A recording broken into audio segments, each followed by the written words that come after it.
Welcome to today's Friday Power Lunch. I'm Catherine White, show mastermind of this weekly Friday Power Lunch, because we love bringing you a show packed with great guests, with political gab that tackles the big issues, brings new ideas, and drives people into action.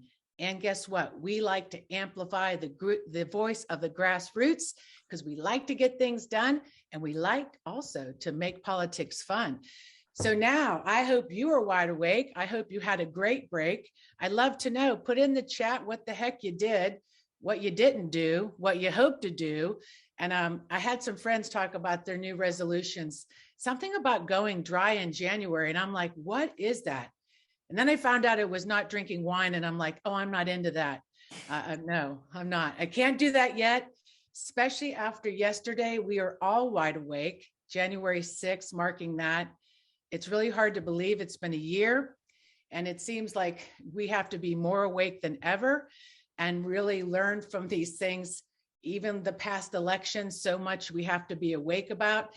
And we spent some time over the break, not only getting rested, but also talking to candidates and different people, talking to activists. And we really had a cool little coffee with our patrons that support us. And we talked to them. Hey, what keeps you awake at night? What do you want to hear about? And of course, all the issues that we normally care about, but what they said that really spoke to us was they wanted to dedicate a lot of time to tackling the issues within our own party. And there's a lot of things to wake up about that if we really want to make change. So we're going to dedicate our winter season to tackling a lot of those issues, because we want to make constructive change, and we know that you do too. So we hope that you will pave the way forward with us. We know after this loss, it really seemed like it was something we weren't ready for sure, but now we're ready for it. So starting in 2022, we will address these issues and just take little bits and pieces, little appetizers, not the whole meal at once. It's just too much. So I'm so happy you're here. Happy New Year, and let's pave the way forward with our great guest lineup we have. To pave that way forward, it's my pleasure to introduce our first guest, Delegate Lashrecse Aird from the 63rd District. Well, hello. Hello, Catherine. I'm so excited to be here with you all. I can't wait to get into this conversation. I know, me neither. And you had a little trouble on 95. Were you stuck in that? A little trouble. I think it was a lot of trouble, but I'm here, thawed out, and ready to go. Good, because we have big things to talk about. We figured who better than you to speak the truth and be honest. And like I said, my resolution is a no bullshit New Year, 2020. That's exactly so I hope right. you join me on that one. I will. All right. I will. And a new person that we've just had a pleasure to meet is Tom Bonier. He's here with us. He is the CEO of TargetSmart. Welcome, Tom. Thanks for having me here. Excited for the conversation. I know, everybody loves to talk about data, and who better than somebody who's been around data for a long time? Well, I appreciate it. I always question, do people really like talking about data? But I know this group, I have a feeling it's yes. True. Well, we need to understand it. We'd like to talk about it, but I think you'll help to understand how to use it more smartly. So thank you. Awesome. Happy New Year to you too. And then next up, we also have, Jill Casio, the former head of the Arlington Dems, will be here later. She could not make it till after 12:30, but she will be a guest today. But we do have the co-chair from Lake Frederick Democrats and Independents here, Catherine Giovannoni. Hi, Catherine. How are you? Hey, Catherine. Welcome. Glad to be here. We are in Frederick County, the top of the state, and we are a grassroots group that is making big changes up here. So we're excited to talk about it. Yeah, and I know your partner in crime couldn't come also, Sharon Waters, and what a great story. We can get to that later, but we know Sharon from Network Nova in Loudoun, and then she moved out your way. Yes, Sharon is taking a very well-deserved vacation. So I will endeavor to fill in for her, but you should definitely have her on. She has done some deep thinking about the grassroots. Yeah, no doubt there. So thank you, Catherine. I look forward to unpacking the work around committees and the grassroots, collaborating with that, and how we can find some great ways to work together. So thanks, Catherine. And then we have, of course, Parissa Tafty's here, the Commonwealth attorney from Arlington and also the City of Falls Church. Well, aren't you looking super great? How are you, my friend? I am good and really excited to be here with friends. Well, you know what we have to understand always is elections matter. We worked hard to get our Commonwealth attorneys elected, and you are doing great work, and we look forward to hearing about the work around restorative justice today. Thanks very much. Yeah, sure. All right. And last but not least, Jackie Glass. Jackie is the candidate in the special election coming up in HD 89, Jay Jones's seat. How are you, Jackie Glass? I am doing well. Thank you for having me. Now, you know your name rhymes with badass, right? So you fit right in. If you ask my husband, he says Jackie ass because I'm the only one who earned that, that title. Well, I watched Jackie Brown this weekend, and talk about a badass. So Pamela Greer. Oh, yeah. Too good. So thank you, Jackie. We're going to make sure that we get you on today because we need to get you elected and we need to be awake in a special election for sure. Thank you. Yes. All right. Did I cover everybody? Do we have the whole team? Yes. All right. So let's bring up, as we say, let's do some show business. Sorry, I've been out of pocket for so long. I forgot what's next. Well, we do the show. So what do we like you to do for us? Subscribe to our YouTube channel and put our thumbs up on our videos, and then social media. Follow us on that, and the links will be in the chat. And also Stare does some great work. All this stuff comes together with the Badass Briefing and the Tuesday Tidbits. So make sure you subscribe to this great stuff. And of course, our favorite part, stick around for the after chat where it all really happens. And lastly, become a patron of the show. We had a great little coffee chat with our supporters, and it's really special to feel supported. And I think supporting women is a great thing to do. So just for a small $5, $10 a month, you could support our work, and we appreciate it. So thank you very much. All right. So you know what? I think I need to call up my bestie over here, Jalecia Ward, our show dazzler. Come on up.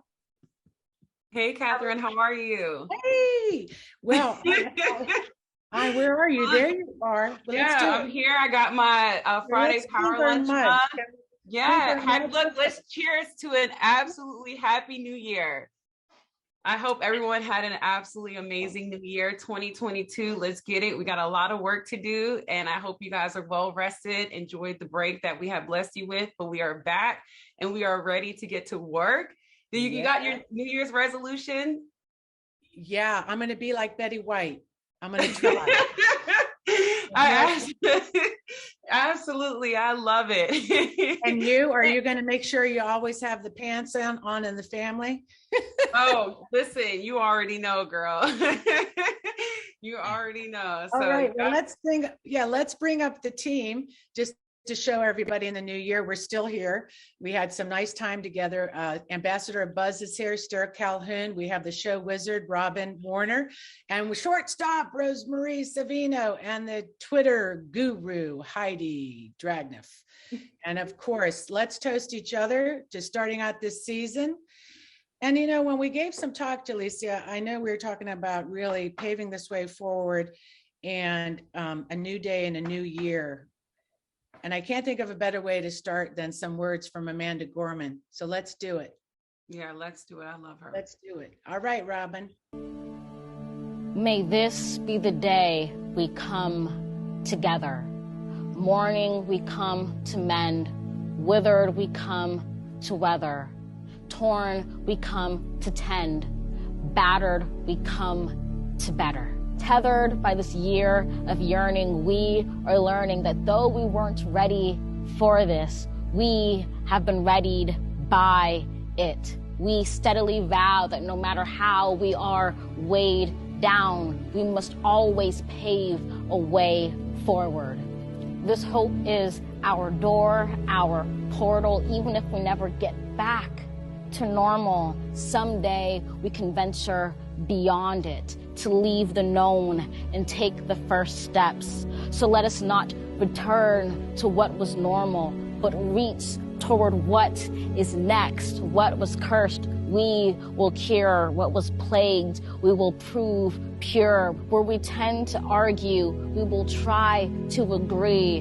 Those fortunes we forswore, now the future we foresee. Where we weren't aware, we're now awake. Those moments we missed are now these moments we make, the moments we meet. And our hearts, once all together beaten, now all together beat. Come, look up with kindness yet, for even solace can be sourced from sorrow. We remember, not just for the sake of yesterday, but to take on tomorrow. We heed this old spirit in a new day's lyric in our hearts. We hear it for Old Lang Syne, my dear, for Old Lang Syne. Be bold, saying time this year. Be bold, saying time, for when you honor yesterday, tomorrow ye will find. Know what we fought need not be forgot, nor for none. It defines us, binds us as one. Come over, join this day just begun. For wherever we come together, we will forever overcome.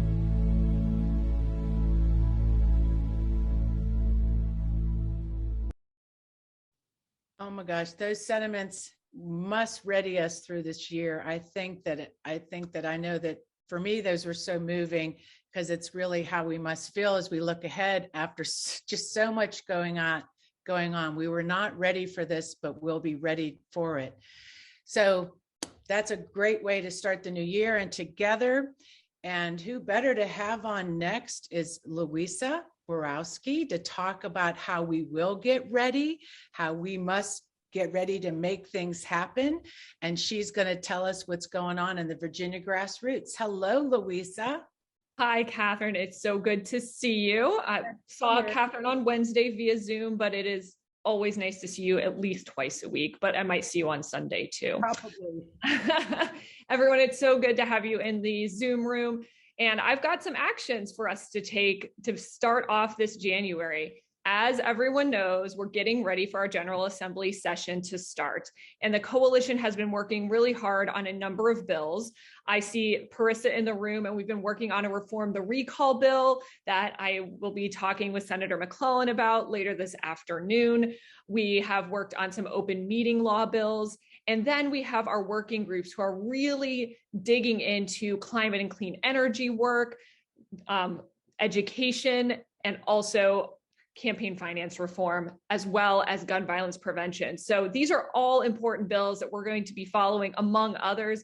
We've had some also that have been submitted for criminal justice reform. So we're going to be busy. What I want to ask, though, is as we've been having our meetings with legislators, they are telling us two things. One, to get some of this progressive legislation passed this year, we're going to need to convince some Republicans to vote with us. So I'm going to share again, I know I've shared it on the Power Lunch before, our power mapping tool. If you live in a Republican district, either House or Senate, please put it in the power mapping tool, because that will give us the opportunity to get in touch with you when we know those specific either House delegates or senators need to hear from us on those bills. We've heard from some of our Democratic colleagues that, you know what, some of these Republicans are really willing to vote with us on specific issues. So we just need to make sure that we're being really focused and targeted during this session. The other thing we heard from them is watch out for amendments. Amendments are the place that they are coming for us where we may not be paying attention. They say they're going to be watching, but we should be watching too, and we're taking that seriously. So that's the power mapping. The next thing to note is Governor Youngkin is starting to appoint people to his cabinet. These are not good people. I'm going to share with you a one-click call to action to ask our senators to reject the nomination of Wheeler, who is the DNR secretary. There's information on this in the one-click call to action. It won't take you any time to do it. It is critical they hear from us. Some of the ones who we have reached out to already have been responding back saying, we completely agree. We've heard from Janet Howell, we've heard from Boysko, et cetera. But the more we remind them, the more they can't back down when this vote comes to the floor. We're also hoping that this reminds them to really look into the other people who are being nominated too, because this is not the only problematic, nomination. The last thing I wanted to note is that if you live in Fairfax County, there's going to be a hearing of the Fairfax County committee or to look at legislation for this year. We would love to make sure that they hear from us, one on campaign finance reform, but also on anything that you think they need to hear about. They are still allowing for written testimony to be submitted. So I'm going to put information in the chat. So if you live in Fairfax, please make sure to take advantage of this. And then the last thing is that we have a coalition meeting on Sunday. And I hope that for those of you who would like to join and learn more about what the coalition is doing, we're going to be discussing the General Assembly and specific advocacy strategies that we're going to need to use this year. We're going to be getting some updates from our working groups, and we're going to talk about redistricting outcomes. Redistricting is going to obviously have a big impact on our upcoming elections, but it may also have a big impact on how we advocate during the General Assembly this year. So join us to learn more, and we're going to have two great guests. One is Victoria. I don't know how to say her last name, but she is the new candidate for CD8. And also Adele McClure, who is going to be running for the new House district in Arlington. So great to see everyone. I know that was a lot of info. I'm going to throw it in the chat as well as my email. Feel free to reach out if you have any questions. I need to put lipstick on after that. That was a lot. And I'm going to say that I also have something to add. I think, especially around the legislative, there's a special program by the National Women's Political Caucus. And if you haven't joined, please join. We could put that membership info in. On January 11th, they're going to do a whole legislative review. And when we started that organization a couple of years ago, we had the skydivers come out and they jumped out of the sky for equality. And that banner and all that stuff is now like an artifact. So they're going to be having those skydivers who were at our first event 2 years ago be part of that session. So I know that Stair will be dropping that info there. And then thank you, Louisa. And I hope that you're also well rested because we have to do a lot, and obviously be awake for those amendments. I can't wait to learn more about that. So thank you. You are welcome. Yeah, good to see you, girl. We'll be working more together. I want to bring up Jaleesa Ward. She's going to do the next session, the segment with our wonderful Jackie Glass. You take it away, my friend. Thank you so much, Catherine. Jackie. Yeah. Well, I definitely want everyone to welcome our guest candidate, Jackie Glass from HD 89, who is running in the special election for that was vacated by Delegate Jay Jones. So I've heard so many great things about you. Thank you for coming on to the show. I know you have some amazing things to share. You can even just start off with what motivated you to for special election, to jump in, take this seat and ride this wave. Welcome. Thank you, Jaleesa. I'm going to be as honest as I always am. I did not plan on this. I rejected doing this several times. I just came hot off of a city council race. I ran for council here in Norfolk and learned by 300 or so votes and sort of said, I'm not doing this. It took a lot of pushing, and luckily I have a spouse who sees me for who I am. And he quite literally on his drive home Sunday, before all the things were due, said to me, like, you really need to process this. Like, you need to really process what this is. And essentially the conversation went, you need to take Southside Jackie, because I'm originally from the Southside area of Chicago, and you need to process, and you need to either put up or shut up or be exactly who you say you are to the community. Find somebody to do the job or do it. And it got real. I went to sleep, woke up, and handed in my paperwork, right before the deadline. Oh, goodness. Yeah, I heard about your city council race. So congratulations through that journey. The support system is absolutely mandatory for candidates that go through this journey. So thank God that you have somebody supportive that is, that foundation underneath you through this. How's your campaign journey been so far since you've stepped into this HD 89? Because we definitely need to do the work to get you elected. So tell us about the journey, and then tell us what we need to do to put you in this seat. Yeah, so I will say, fortunately enough, my team, who was, we call ourselves the Little Gangbusters, had still been meeting since November 2nd. We had already started a C4 and we're like, we're about to get to work. We're doing this. We were meeting every Wednesday. So it was a seamless transition. It's exhausting because we're packing off so much into 17 days. I'm just proud of them being able to get the caucus. We had 36 hours to prepare for a caucus, which we blew out our water. And I just say that's because of an outstanding team. So we're working really hard. We're working like we're 10 points down. This is an 80-20 district, but that means nothing to us because this is a game of who can get the most folks to show up. Right. Absolutely. And we know that over 4,000 Republicans voted in the last election when Jay was going up for his seat. So what can we do now? Like, it's exactly that piece. I have people who are still asking me, did you win that city council race? I'm not sure. What kind of election? Didn't you just have an election, the caucus? Didn't you just win? No. So there's an education piece that we need out there that this is actually happening. It is 3 days and a wake up.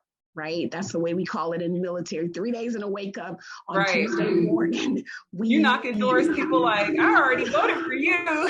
Yes, I already did this. What are you doing?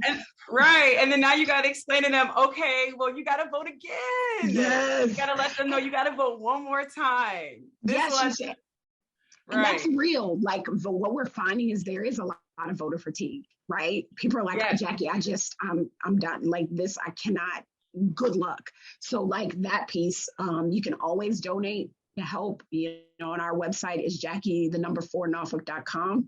We're phone banking, we're canvassing, and all those things you can sign up to do on the website. But like we do need all hands on deck for the education piece and to be really empathetic with the fatigue to try to get these folks out here to get it done. We only had over 100, I think 133 people have early voted. That's it. Wow. Okay. Well, look, I know you guys are working hard. I saw Jennifer Kitchen mentioned in the chat. She was dropping in the linking that you guys got some phone bank coming in tomorrow. So we're hoping that the phenomenal people that are tuning in right now can even tap in and help where you can. Many blessings to your journey. Good luck. You got this. You are leading the way. You are a true inspiration. So thank you for coming on and sharing your journey. Thank you for taking the seat for HD 89. And we look forward to supporting you any way you can, any way we can. I'm grateful to be among badass women. Absolutely. The challenge in here, drop in your donation Act Blue link, everybody. Drop it in. $5 at that. If you can, 5, 10 to 100 to 1 million, as we say. We need to support it. And, you're get out the vote tactics. Let's keep that going. And I'd love to talk to you about what you did down there and how you're going to win it and bring it. So thank you, Jackie Glass. Thank you, Jackie. Thank you. And speaking of badasses, let's bring up Delegate Lashrecse Aird. It's so much fun to see her again. It's been a while. I worked a lot with trying to get Sam Rasool elected. And I got to know you a lot more because you're down there in Petersburg. That's right. Good afternoon, everyone. It's said a little differently. That's Lashrecse Aird. I know it's a mouthful for everyone to work their tongues out a little bit, but I'm thrilled to be having this conversation with you all, especially after a wild ride in 21. But as you started out, Catherine, the conversation is now, where do we go from here? Where do we go? I'm excited to talk about that. Yeah. And so let's just get right to it. And one is that, it was surprising that you lost your race. Very sad for us, So let's start with there. Like, just that surprise. Maybe thank you so much. A little bit. Yeah, I think I will be honest and say I think we have analyzed and processed and had this discussion about what happened in Virginia's elections. In fact, people all over the country have been analyzing and talking about what happened in Virginia's elections. And in the case of my race, representing an area that was both urban, suburban, and rural, I could not outrun the wave. We lost by about 400 votes, but that vote total in Chesterfield County was unprecedented. And that was after working so hard to turn Chesterfield blue. We just could not combat the wave that we saw in that particular area in my race. But the thing that I take comfort in knowing is that we have pivoted really quickly to not just having a conversation about Chesterfield County, but about rural communities all over the Commonwealth of Virginia. And that is the common denominator. I represented Petersburg, which is primarily urban, but I was surrounded by Chesterfield, Dinwiddie, Prince George, all of that was in my district. And so now that the elections are over, the dust has settled, quickly trying to figure out the needs of our rural communities, along with maintaining the needs and understanding of the rest of our communities as well, but in particularly understanding those needs and what organizing looks like in those communities, which looks very different than anywhere else. That is such a huge component of the work that we have ahead of us. Yeah, no doubt. And so this is great because this is what we're trying to bring forward, understanding, like what you said, all the analyzing. And that's why we brought on Tom from the CEO of TargetSmart, because you look at the data or people are trying to figure that out in the numbers. They're still unpacking them in Virginia. So we won't be really getting into that super detailed today. But organizing on the ground is so interesting. And so if you had to do it all over again, let's just say, knowing what you know now, have you put thought into that? I'm just curious. I know it's off the cuff, but no, sure. I can tell you I've lied on my floor looking at the ceiling for some time. So I have thought about all of this. Yeah. I will say two things. One, both for my race in general, but I think as a party and for any race moving forward, we do not need to wait until November to begin organizing. That organizing needs to be occurring right now, immediately. And I'm talking about deep organizing. I am not talking about showing up at a door, knocking on a door, asking, can I have your support for an election in November? I'm talking about having a conversation. I'm talking about understanding and knowing and feeling what voters are experiencing in their communities and being able to not just have that conversation, but then follow up later with more information and then leaving enough time between now and the next election to continue to have those conversations and track that voter. We no longer can just show up weeks out. And I will say that was a huge challenge during this past election cycle. And that has been a challenge with elections in general. We have not mastered and taken serious enough the level of engagement that must occur for us to be successful in these elections. There is so much noise that voters are receiving, and particularly during such a tumultuous time as this.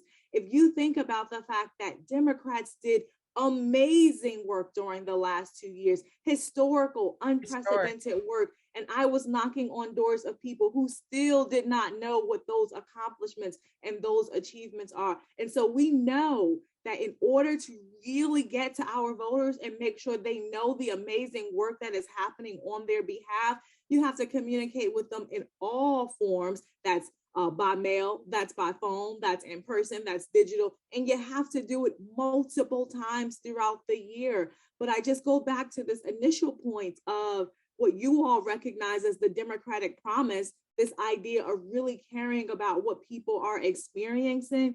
Right. Half of this, more than half of this, is emotion.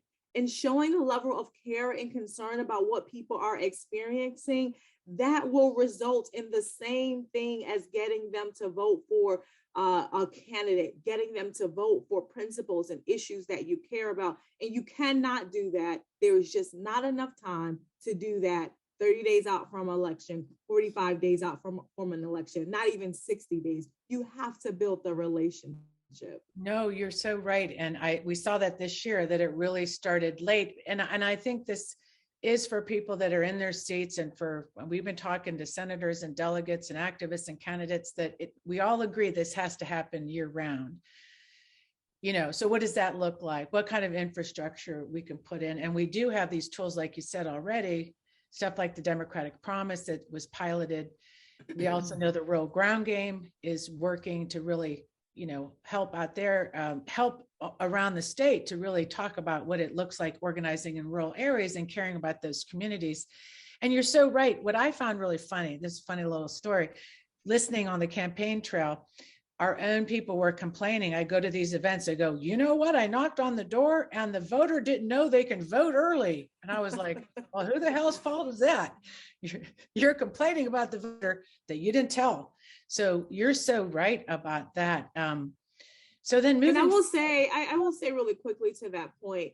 So I've been a local committee chair, I've been secretary, vice chair, treasurer of my local committee, all of the above. And I'm now actively the chair of the 4th Congressional District. And I think a huge part of the strategy and being able to do what we're describing is also strengthening our local committees. If you strengthen the organizations that feed into the larger organization, you have an infrastructure that's in place regardless of an election cycle, regardless of a new coordinated campaign coming in and ramping up before an election. You have to start with the actual base of your organization from the, and I don't want to say bottom like in a negative way, but the people who are your go-to grassroots activists within your local committees. And you make sure those organizations are strong, because if that infrastructure is strong, whether that needs to be financial resources, people resources, training, all of these things, it helps do the deep organizing that's required by third-party organizations and or our partners and or grassroots entities that want to come and plug into those communities. No, I totally 100% agree. I mean, we have things in a structure in place, right? Why don't we empower that structure, give it more roles, because we need that. If all the committees, the CDs, and you have the local committees, we have 2 on today. We'll talk with the Arlington chair, and also we have another grassroots perspective, what it's like to try to work with a committee and why, you know, sometimes there's challenges there. So how we can all work together and coordinate. And I think, to me, when I look at the redistricting maps and I look at opportunities for change, is one, these maps do bring some interesting opportunities for change. And when we talk about change, we also need leadership, cultural change and shifts. And that's just, again, trying to be honest, that is what I really believe also. And maybe your last thoughts on that, and maybe what you are looking ahead for yourself in the future.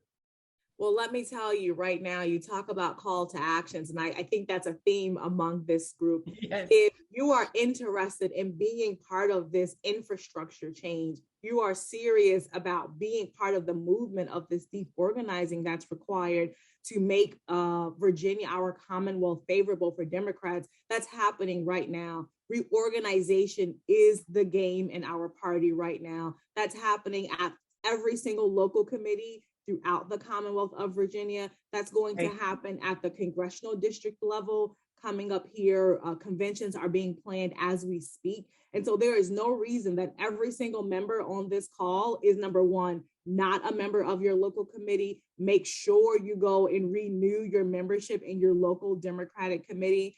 There's no reason why, if you are interested, because there are a fixed number of allocated seats, you are not also at the table as part of your congressional district committee. The number of CD chairs that have now been drawn into the same districts, the way redistricting has shifted the, I think, sphere of power relative to these committees, this is where the change is occurring. And so this is the very first step if you want to see our party strengthened and evolved. And so my call to action to everyone is to make sure that you are part of your local committee, you are part of the process in participating in your CD conventions. And then when we get to March and we get ready to have reorganizing from the very top of the party all the way to those leadership positions, that you're participating in that process as well. I know some of this can be complex, complicated, and cumbersome to follow, but it is just so important in the first step in being involved in all of that. So you're not looking back later saying, well, where's that change that I wanted to see?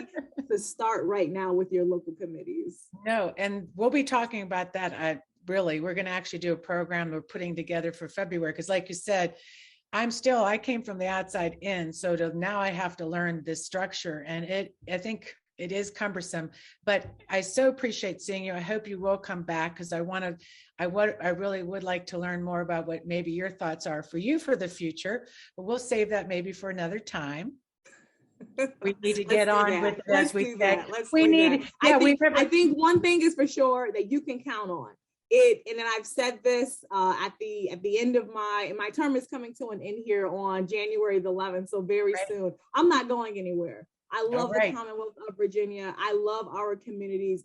I have long been involved with our party and so many other organizations because the things that we are fighting for and that we're talking about, that runs through my blood. And so I look forward to continuing to work with you all, partnering with you all, and being part of this change that we are all so desperate to see. Well, it's great that you are chair of that committee. So that would be perfect. And so great. Have a great day. Happy New Year again. And just stay warm. Thank you, Delegate Aird. All right, so let's get to talk about data. We have the CEO of TargetSmart here, Tom Bonier. Tom, what do you think? First time on the show. How you feeling? It's great. I love the energy. I love the affirmation. This is exactly what we need this year. There are some significant challenges ahead of us. Yeah. As we look forward to November, and this is exactly the energy that we need.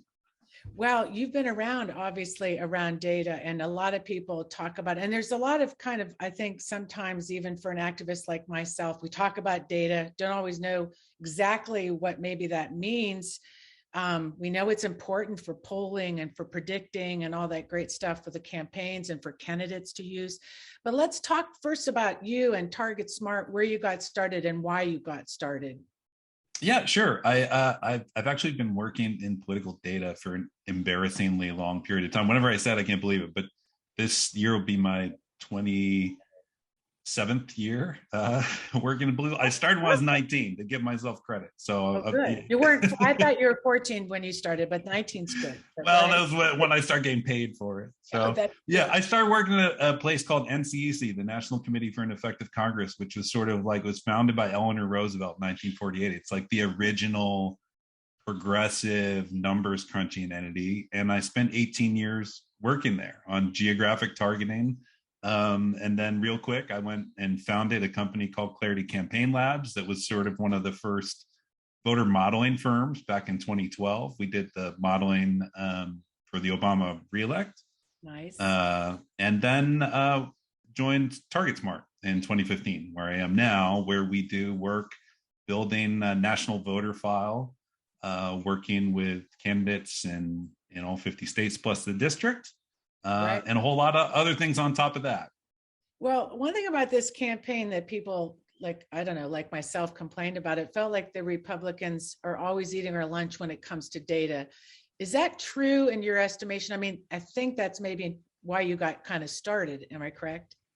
Yeah, I mean, certainly. Yeah, it's funny. When TargetSmart started, the notion was that there were people who were doing smarter things with it. TargetSmart's been around since 2006, even though I joined in 2015. And the idea was, number one, Republicans were doing it better. Karl Rove and his machine, what they did with their 48-hour project, for those who want to date themselves and think back a couple decades. And then also looking at the consumer world. You know, we see consumer marketing and how companies are using data to persuade individuals. And we realized there was an opportunity to take these tactics and apply them in the democratic and progressive sphere. And so that's really how TargetSmart came together. And you're right. I mean, there are areas where Republicans have gotten ahead of us. A lot of it's in the area of adoption and investment, and not necessarily in the tactics, meaning we have the tactics, we have the tools, but it's a matter of being able to invest. I will say, though, that the area that's most important, and I think data often gets too much credit and too much blame. When we win, people will say, oh, it's the data, as if some supercomputer did it. It's not true. Right. And when we lose, it's sort of the opposite. And that's also generally not as true. Not that there aren't things we could do better or things that we've done great. And so, you know, the reality is that the most important thing is the organizer, the activist. The data is like a roadmap, right? And good data can be like the GPS on your phone that'll take you 99 times out of 100 right to where you want to go. Bad data is like a scroll. You end up in the wrong place, you get lost. But even with that good data, even with that GPS, the important thing happens once you get there. When the activist, the organizer, has that conversation with the right voter and can have an informed conversation. You can have the best data in the world, but if we aren't, as Delegate Aird said, if we aren't getting out there early and organizing early, the data doesn't make a difference. It's about these conversations. It's about the relationship. And like you said about the targeting. So I feel like that's really important, like you said. And I love when we talked about it is important to the field organizing. I mean, it gives them, like you said, the roadmap to the voter to understand what maybe even for a candidate in the room like Jennifer Kitchen, and I can't see the whole room yet, but they need to know about maybe what's important to their constituents. It's going to be different in every section. So you don't want to sort of start talking to somebody over here about something that's not interesting at all. And is that how the consumer data and the overlap really helps somebody when they're using this? Absolutely. Yeah. The challenge is that the media landscape has become so much more fragmented than it used to be. It used to be easy because people watch TV on one of 3 or 4 different channels, and the internet wasn't really a thing. And now we all have so many screens. We stream, we use cable, we use satellite, whatever. It's harder to have these more relevant and informed conversations. And what that means is it makes the grassroots organizing that much more important. And you're right. When you have this narrow window where you can have that one-on-one conversation, whether it's a face-to-face conversation or it's a targeted ad on Facebook or whatever, you want to make sure that it's relevant. You want to make sure that you're talking about something that that person is going to want to hear about, that's going to resonate with them. And that's where the data, using consumer data to have a better depth of understanding. So we have literally thousands of data points on each voter. And it's a matter of pulling that all together to get a sense of, well, this is someone who really is going to want to hear about this issue. But I will tell you, even though that consumer data, gets a lot of the attention, back to the point I made a moment ago, and I can tell you in our models, when we build dozens of different predictive models, the most important and most valuable data in the models is the data that is collected at the doors, on the phones, in the texting campaigns from organizers. That's by far the most predictive data in these models. And without that information, the models wouldn't be that great. Well, this is a crazy thing. And I don't know if you know this about Virginia, but our frustration, we do campaigns every year. This coordinator came in and the data goes with them. And then we're always like, for us, it's like this mystery. It's like, okay, so who has the data? And then like, where does it go? And why do we do this every year? That's not your problem. You're in Maryland, but maybe what's great is 2 things I'd like to wrap up with is 1, you worked in Georgia with Stacey Abrams' campaign, and you really talk about the long game and organizing for that. Do you want to talk on that? And then also, I'd like to follow up with how people, what TargetSmart can maybe do for maybe candidates or elections that people can reach out to you about. Yeah, absolutely. Yeah, thanks for that question.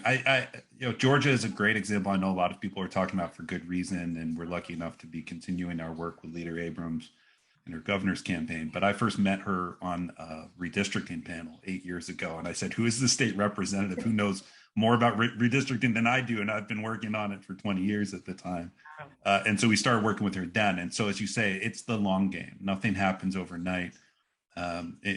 What Leader Abrams and her team and many other committed activists in Georgia built was something that respected the long game, invested in organizing. As you say, the data has to build cycle over cycle over cycle. And each cycle you get better and you have setbacks.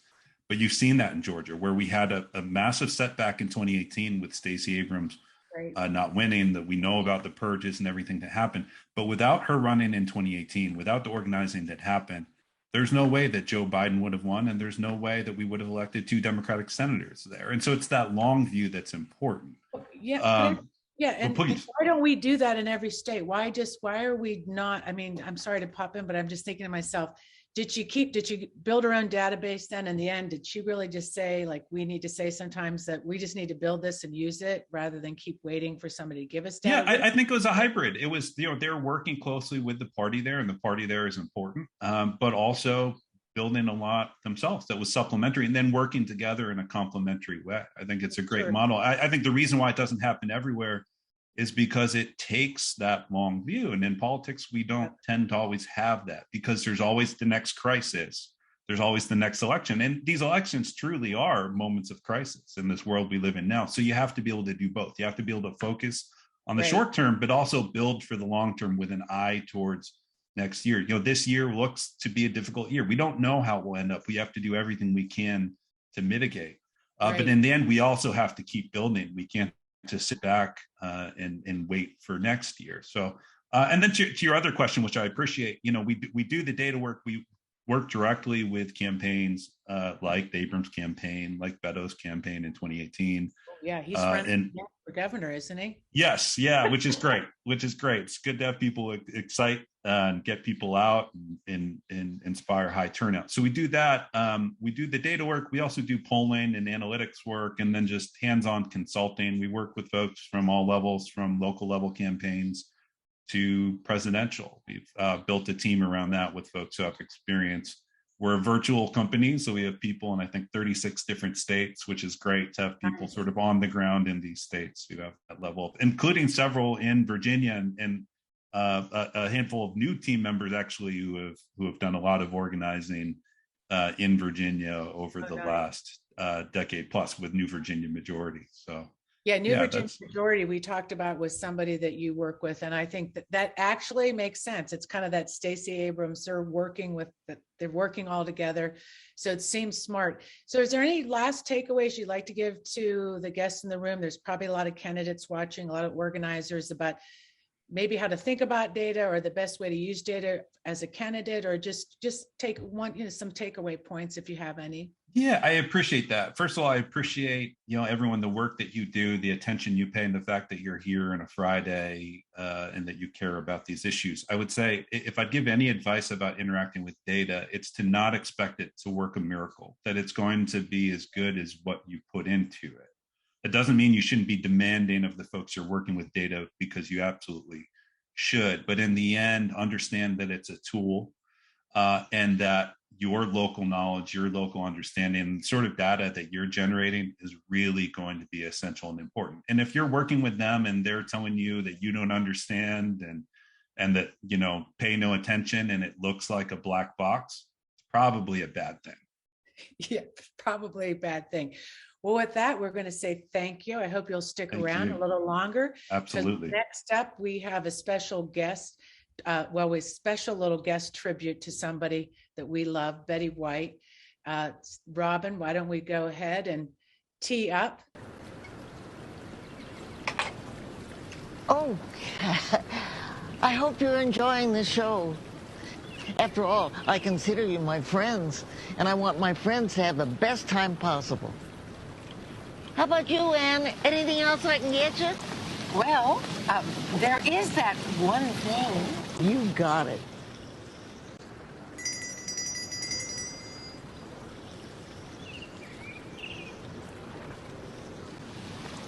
Oh, Betty.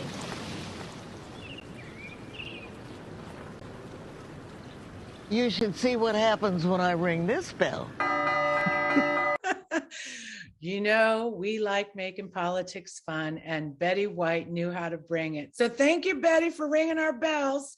And next up, when we want to talk about, again, being wide awake and solving problems, we are going to go over and is our guest. Oh, Jill, we made sure that bell was rung just for you, Miss Casio. Wow, thank you. Ring a bell and see what can be delivered. And so first, congratulations for being chair for so long of the Arlington Dems. Did you serve 5 years, or how many years did you actually serve? It was 4 years. It felt like 5 because of the pandemic for sure, but it was 4 years. Yes, I don't know how much you got to tune in. We have another person here to talk about committee work. We wanted to sort of look at the different pieces, and like this Delegate Aird said, structurally making them stronger. Now, you said that when I listened to your speech the other night, you said that the Arlington Dems are really the best, fiercest blue committee there is. So let's talk about committees that really work. And this committee that you've governed all these years has been a powerhouse. So when we're looking at that, let's talk about how committees work, what makes them successful, what are challenges, and how we can improve it when we're talking about making our party stronger. It's my favorite topic, and I have to say that I was nodding very, very strongly when Delegate Aird was talking, and like you, I hope that we'll be seeing more from her, because I completely agree with the points that she made about the importance of building your local committee. In terms of what's made Arlington a powerhouse, and of course I'm entirely biased, but I do think that our results maybe are. Let me have that bias, because I think we have been effective in terms of consistently winning local elections, and also projecting a certain amount of organizing force across the state and indeed the country. Now, I know that there are folks out there on the line from Loudoun or PwC who will say, like, well, yeah, but it's like shooting fish in a barrel in Arlington because there are a lot of Democrats there. 100% true. So let me acknowledge that in some ways, running a committee like Arlington is much easier than running a committee where you're not the dominant force in the county, where you're really trying to recruit folks. So I give like all of the props to the folks that are out there in PwC and Loudoun and elsewhere who are getting it done with far fewer Democrats. But I will say that I think Arlington is demonstrably more successful than even some of the other very blue areas within Virginia. So I'm not chair anymore, so I could just say the things, although I've always been pretty blunt. That's why you're on. Thank you. So why is that? So in part, I think it's because long before I ever arrived on the scene, there was a real emphasis on institution building that over the past 4 years we have taken and really double clicked on. So what do I mean by that? Regularized processes. And I think this is exactly what Delegate Aird was talking about. Do not rely on the coordinated campaign to come in and save you. They will not, right? They have a role to play, a very important role that can't be overlooked or minimized, but they can't do everything. We shouldn't expect that they can.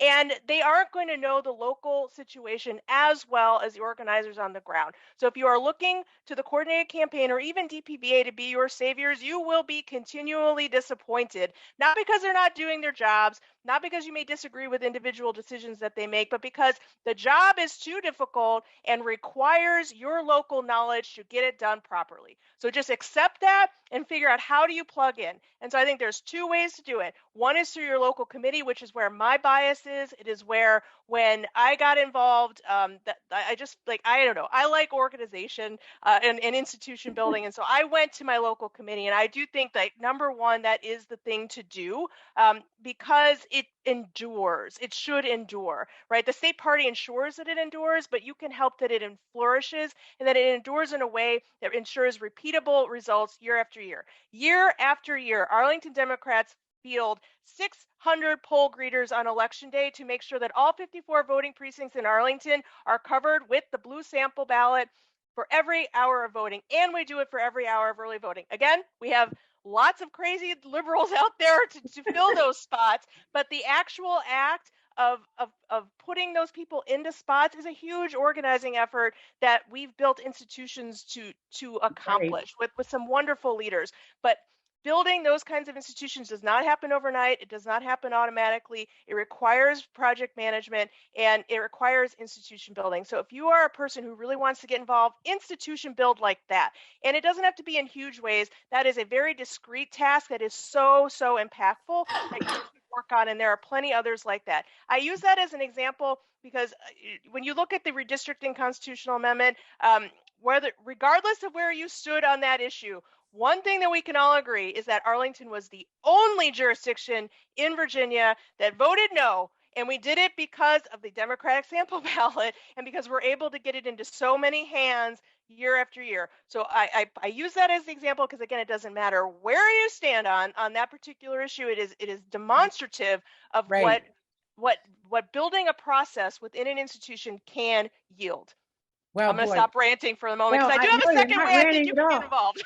Why do you think we invited you? It's great when you are stepping out of position, you know so much. And I think we're trying to just be, as not the word honest, just we want to get to it and look at what are the constructive things, not to point fingers at complaining. Like you said, when we asked you, you're like, we don't wait, we just do shit. And that is the best thing you could say. I want you to stay right there because I want to bring Catherine up, Catherine Giovanni. Catherine is an organizer like myself, but she is out in Lake Frederick. And what I love, and because we're going to talk about committees. And so some of these challenges for people like myself that came into the party sideways, not really from the party, and Catherine and Sharon Waters and some of the people that are in grassroots groups like mine don't understand sometimes the party structure. And so we need to understand it better so we can coordinate it with or run past it, when it's not working. When I first met them, no one wanted to work with me. I walked in thinking everybody should like me, and I walked around to tables, no one wanted to talk to me, these different committees. It's a different world, and I had to learn to understand that animal. So Catherine, I wanted to invite on because they've been very successful. Catherine, thank you for being here. Tell us about just give us a real quick overview of your group. And It's just awesome. Thanks. We're really glad to be here. I want to do a quick shout out though, as a former Arlington Dem, Jill did such a great job. And I see people on the call like Rose Fabia and Susan Landfield. I know Josh Kapowitz was also involved in coming out here over the mountain and helping us on the Paul Siker campaign. So we really appreciated that. Our group is a new group. Lake Frederick is a new community out here near Winchester. We're kind of between Winchester and Front Royal, if you know where those areas are. Winchester and Frederick County are the fastest growing area in Virginia and are predicted to continue to be at least into the foreseeable future. The area is changing because of communities like ours. People are moving up here because they're retiring up here, and because as they're learning that they can work remotely and don't have to commute, even people whose jobs are in Tysons or DC are moving out here for the housing prices. So the area is changing, and those people who are moving out here are much bluer than what I'll call the natives out here. This has been an incredibly red area, and the Republicans know we're coming, and they're not very happy about it. Our grassroots group is in a community of about a little over 1,000 homes right now. Another 1,000 homes are being built. We have a database of 600 Democrats and independents. I'll talk quickly about our name because that sometimes confuses people. We got started in 2019. And it was our impression that there were people out here who were never, ever in a million years going to call themselves a Democrat, but they didn't like Donald Trump, and they were willing to think about voting differently than the way they voted maybe their whole lives if we didn't just ram that name down their throats. And so we're the Democrats and independents, and we have a lot of people who call themselves, independents, but who vote with us and are active in our group. Obviously, coming from Arlington to out here, it's culture shock. This is an area that's been very rural. It's been very, very red. And I do want to talk a little bit about our local committee and what I think needs to happen in that group. But before I do that, I want to say, these are the people who have been out here for years, holding up a flag when no one cared, right? You can tell I get emotional about it. Often at personal and professional cost, because being a Democrat in an area like this carries those. So as much as I feel like there are things that need to change and things that need to happen, I just want to say that about those people because I really, really mean it.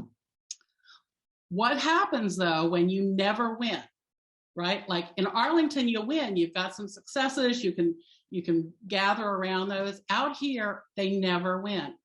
And they don't expect to win. And that's one of the big problems that our grassroots group has been really trying to work with the local committee on is if you never win, what do you wind up doing? Well, you write position papers and you debate giving some money to a food bank, and you spend your time and your effort and your money on everything but getting Democrats elected. And I wrote them a memo recently and said, you have to elect Democrats, you have to elect Democrats, you have to elect Democrats. And if you can't elect them, you got to win so it makes the other guy hurt, right? I want the other guy walking off the field with bruises. So that's kind of the first issue that we've confronted with it, is that you can't keep spending your time on this other stuff. You have to focus on a pipeline, which there is not at all out here. right? It's, you know, I'm an old Soviet planner almost. You know, I want a 10-year plan. I want to know 10 years from now who's going to run, how are we going to get that person in position? Are there committees or boards that they need to be on now? That just doesn't happen. No, I think what you're saying, and we're getting up to the 1 o'clock hour. I just want to remind everybody in the room, and is that this has been an awesome discussion. And this is our first show out of the season, and it's 1 o'clock. Stay with us. We're going to go. We have Parisa up, the Commonwealth Attorney, and then you want to stay for the after chat. But Catherine, to your point, to your point is that committees are all different, not all made the same. And I think one thing that we're all realizing is strengthening and empowering committees. And then in the structure of this thing that I can't understand all the time, the Democratic Party power structure, how do we make that the infrastructure year round? Like, I love the creative thoughts, but there are, like you said, the challenges where even the young Dems have told us sometimes in the committees, they don't feel welcome, their leadership. And this is where we have to learn to organize and try to make change. So I appreciate your words on that today. Any last thoughts, Catherine or Jill? I will jump in real quick and say, I love the idea of having a year-long conversation with people. Out here, the Republicans have daily, hourly conversations over Fox News all the time. It's on everywhere, it's pervasive. And so when we say to people, well, let's do some good things for people and they'll vote for us, and then we spend 2 years doing good things for people and they don't vote for us, that's because Radio Rwanda, Fox News, is telling them all day, every day that Democrats hate America and kill babies and are terrible people. So I think having that conversation is a really necessary step. We have let Fox kind of do its thing and tried to ignore it or whatever, and we see what the result is. No, you know what? And I just want to say, we're tackling the Fox issue. Then our next show, we have some media. I think it's the next week, or is it the 21st, Robin? Yeah, next week. Okay. Jill, last comments before we go to Parisa. I would just say this, to the point about that some people, whether it's YDs or et cetera, may feel unwelcome in their local committee for whatever reason. First, join the local committee and be the person that is welcoming to those groups. If that doesn't work because of whatever power play is happening within the local committee, which certainly can happen, create your own local grassroots organization that supports the party in ways that make sense. We've seen that happen in Arlington because, look, like, I try to get along with everybody, but not everybody agrees with me. And so I would much rather see the people who disagree with me find ways to engage in the process through the grassroots organizations and make impact that way and be welcoming that way. So that's the second way to get involved. If you are being stymied by your local committee for whatever reason, good or bad, then look to the grassroots as a way to reinforce what's happening at the local committee level, and in turn, what will be reinforcing what happens at the state level. Awesome. Well, thank you. You guys both brought it, and thank you. And we hope we'll have you and Sharon back on, Catherine. I love what your group is doing. And make sure you put your website. Did we put their website in? They do a thing called Street Captains. What a great inventive way to find other Democrats. You guys are very creative. Grassroots, bring that creativity. So thank you, Catherine. Great to see you. And next up, Parisa Tafti. You want to stay for this restorative justice. Jalicia, take it away, my friend. Hi, thank you. And yes, please stay, because Parisa Tafti is the Arlington Commonwealth Attorney, and she's been doing some absolutely amazing and exciting work in restorative justice. She's been working hard, and I know you're here to share with us exactly what is restorative justice, and just share with everybody what you'd like to talk about. Thanks so much. Hi, everyone. I'm Parisa Tafti. I'm the Commonwealth's attorney for Arlington County and the City of Falls Church. And I am really happy to be here, especially among friends, so many of whom were super supportive when I was running in 2019. I'd like to start, I was a public defender at the Public Defender Service of DC. I'm an innocence attorney, and I always like to start with sort of framing things in the way that some PDS alumni have framed. And one of those is Professor Abby Smith of Georgetown, and she wrote an article over 20 years ago that was entitled, "Can you be a good person and a good prosecutor?" And she answered her question with a no at the time. But Professor Angela Davis, who is one of my heroes and also another Public Defender Service alum, really challenged that conclusion when she argued in an article called "The Imperative for Criminal Justice Reform" that a good prosecutor is someone who is committed to reducing incarceration, to eliminating racial disparities, and to providing second chances. And, as I said, as a former public defender and innocence protection attorney, I'd like to think that I come to the prosecutor's office as a good prosecutor. And I come to it with this core set of beliefs that the 2 years that I've spent in office has only reinforced. And that's that, number one, not every problem needs to be criminalized. Not every crime has to lead to punishment. Not every punishment has to result in incarceration. And not every instance of incarceration has to be so punitive that it leaves no room or makes no room for redemption or rehabilitation. And I think as a nation, we've gone too far over the last 5 decades in relying on incarceration to define public safety and criminalizing social ills instead of going to the root causes of crime, which are poverty, social isolation, lack of jobs and opportunity, lack of health care, lack of mental health care, and lack of rehabilitative opportunities, and to the point where incarceration has become a defining feature of our culture. And it's not just one dimension of how we punish crime, it is who we have become. And the only thing that we spend more money on than prisons is war. And we certainly spend only a fraction on education and job training and mental health care than we do on prisons and war. And if this were an effective strategy, we would be, as the world's largest incarcerator, the safest society in the history of the world, and we're not. So, which is why when I talk about reform of the criminal legal system, I resist the label of progressive, because reform should be something that we all support, regardless of where we are on the ideological spectrum.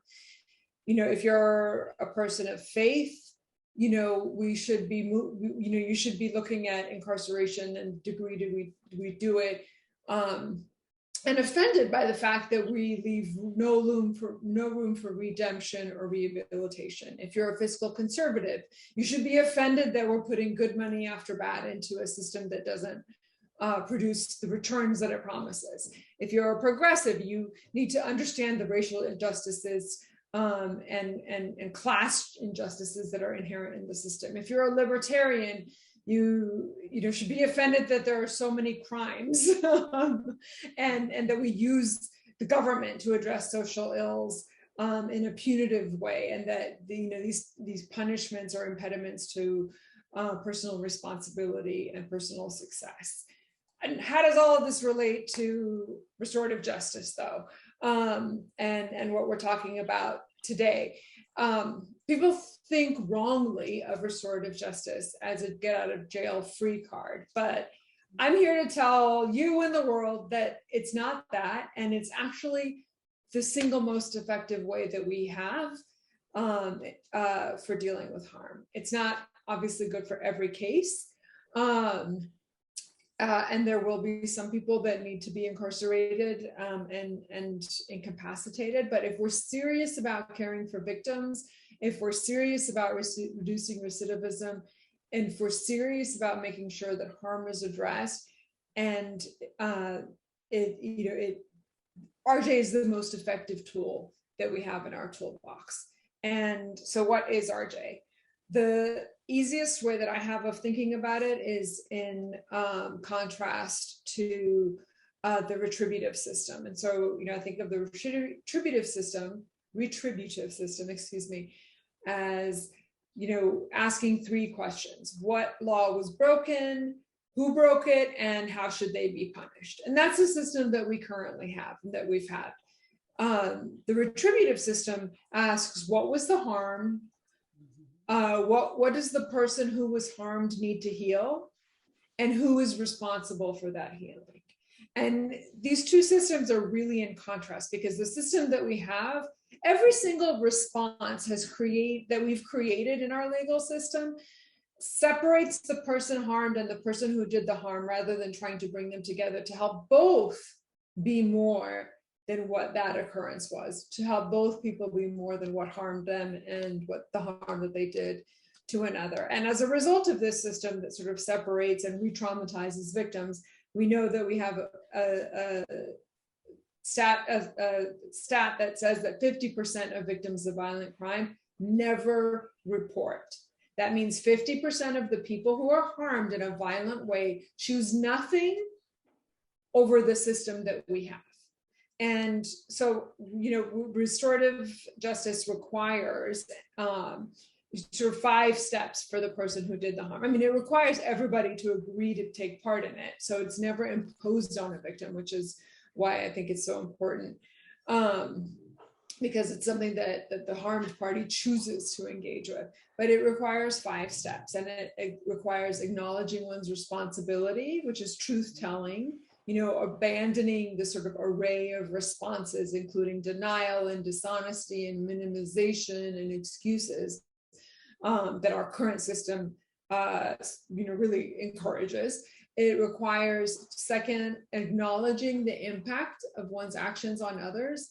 It's really hard to accept the fact and acknowledge the fact that we've done harm to somebody. And I think we can all relate to that it takes away our ability to think that, what we did wasn't really that big a deal. And being able to acknowledge that we've harmed somebody really builds empathy. Number 3, it requires expressing genuine remorse. And, and genuine remorse sort of belongs to the world of accountability in a way that punishment never can. And it's hard to, it's harder to sort of conform to an external motivation rather than an internal motivation. That's the best word, the way to put it. So like remorse shifts that external motivation of like being afraid that something bad is going to happen to you if you get caught, or that you're going to get caught, to an internal motivation not to feel shame and not to hurt. And that is really much more powerful than external motivations. And finally, the fourth piece is doing sorry. So it's actually taking concrete actions to repair the harm to the degree possible. And those actions are usually guided by the person who suffered the harm. So the person that suffered the harm says, I need you to do X, Y, and Z. And then the person who did the harm has to then do sorry by doing those things. And each situation looks as different as the people involved. And then finally, and I promise to wrap this up in the next 45 seconds, there's a commitment to no longer do that harm again. And that requires a sense of self-worth. It requires a sense of dignity. It requires demonstrating respect for others and understanding their emotional, psychological, physical, and needs and their social responses to experience. It requires people to take responsibility for their own day-to-day lives, to be able to ask for help, work with others, learn how to communicate, have empathy, learn how to cope with stressors like poverty. And all of that sort of creates this environment where, victims can find healing, and the people who did the harm can actually find transformation. And the amazing thing is that we're in a moment right now where the Department of Justice even recognizes that this is the real route to accountability, that this is the real route to justice and safety. And that, as I said when I ran, and I've been saying, since, that justice and safety are not mutually exclusive things, and that the more justice we have, the more safety we have. And the DOJ recognized this by giving my office a $340,000 grant to hire a social worker and a data analyst to help implement restorative justice and the programming that can be used as part of the restorative justice process, like the doing sorry processes. And that's the maximum grant amount that the DOJ offered as part of its Smart Prosecution grant. And it's the first time this office has ever received a grant like this. And that grant is on the heels of a $425,000 grant that the Victims of Crime Act provided for Restorative Arlington. And these grants are one of the first, if not the first, grants of this sort in Virginia. And this is all like, to wrap this up, is like, this is the power of elections, is that this is the work that we can do when we hire people via elections that are willing to go out and think of new ways of doing things, challenging the status quo, and then going out and beating down the bushes, and shaking the trees for the money and the resources that it takes to do this. So thank you for everyone who supported me. Thank you for your continued support. And, I feel really blessed to be a part of this community.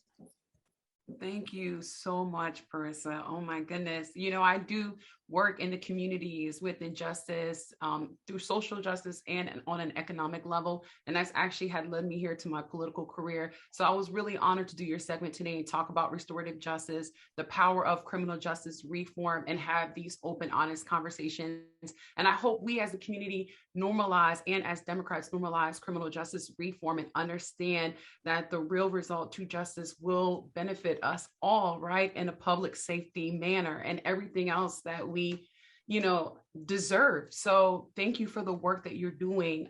It instills so much faith into me to continue doing the work that I'm doing as well, because I know that we have strong Commonwealth attorneys like you. Arlington is lucky to have you and keep leading the way so you inspire other people to take the initiatives and the steps, because they see that it's working, that this healing is working for our communities and helping people move forward. And so thank you. Yes. Thank you for the work that you're doing. And thank you for coming to the show. Well, thanks. Can I just take one quick second to answer a really important question that you failed to ask?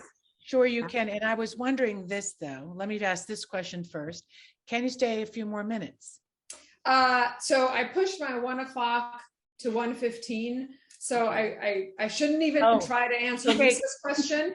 Well, what I mean is we have an after chat. We're going to wrap up, but if you don't have the time, just go ahead and just answer quickly, or you can stay for the after chat. But if you don't have time, I mean, it is good to answer a good question. Unfortunately, I can't, but I do want to answer Lisa's questions. Go ahead.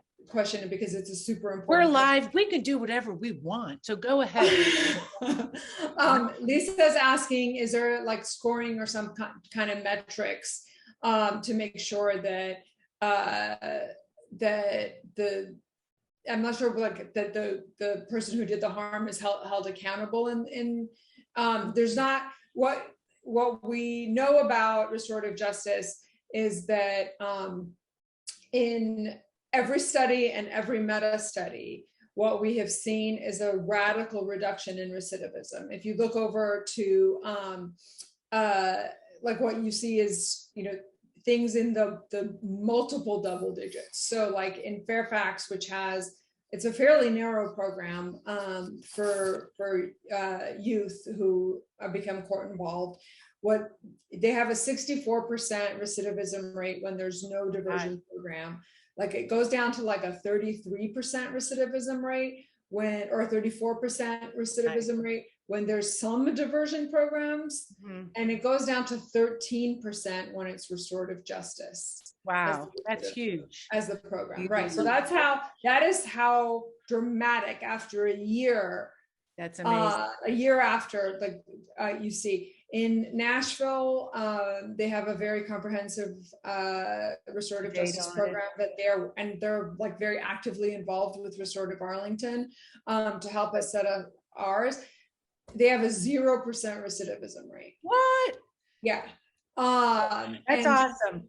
And then and like all of these programs have a 90 plus satisfaction rate when it comes to the parties that were harmed. So like those are the people that would be recommending that RJ used for other people. So it's extremely effective. And we do have, we're working with the Restorative Arlington is working with the George Mason, the Carter School of Peace and Conflict Resolution, I think it is, to make sure that we are tracking the satisfaction levels and the healing levels of the harmed parties, but also to tracking our recidivism rates. And a part of this grant that allows us to bring in a social worker also allows us to bring in a data analyst to make sure that the programs that we are using are actually working. So we do want to check our work, because at the end of the day, like, I care about doing the right thing and not being right. Like I want our results to be solid. And if we're making mistakes in any area, which people will, because people are human, you know, I want to be in a position where we're looking at them and we're fixing them. No, and the opposition people to this love to find those little mistakes, and so I love the work you're doing. And Jalissa, what a beautiful segment you guys did together. We need to wrap up. And speaking of data, like you said, data is important. We're so excited that Tom Bonier was here, from the CEO of TargetSmart. Lashrecse Aird was here, with Jill Casio and Catherine Giovanni, and all of our wonderful guests. Who am I missing? Oh, and Jackie Glass. And we want you back next week. We have Julie Greenberg here from Defenders of Democracy Against Disinformation, Fox News, and Julie Wombach here from Red Wine and Blue, talking about banning those books. It'll be about book bans, but she's a book ban buster, so you want to be one too. So join us next week. Subscribe to everything social media, as we say, and support us, and we'll keep the coffee warm for you. Just show up next Friday. We'll see you in the room. Sending you lots of love. Let's go. New credits.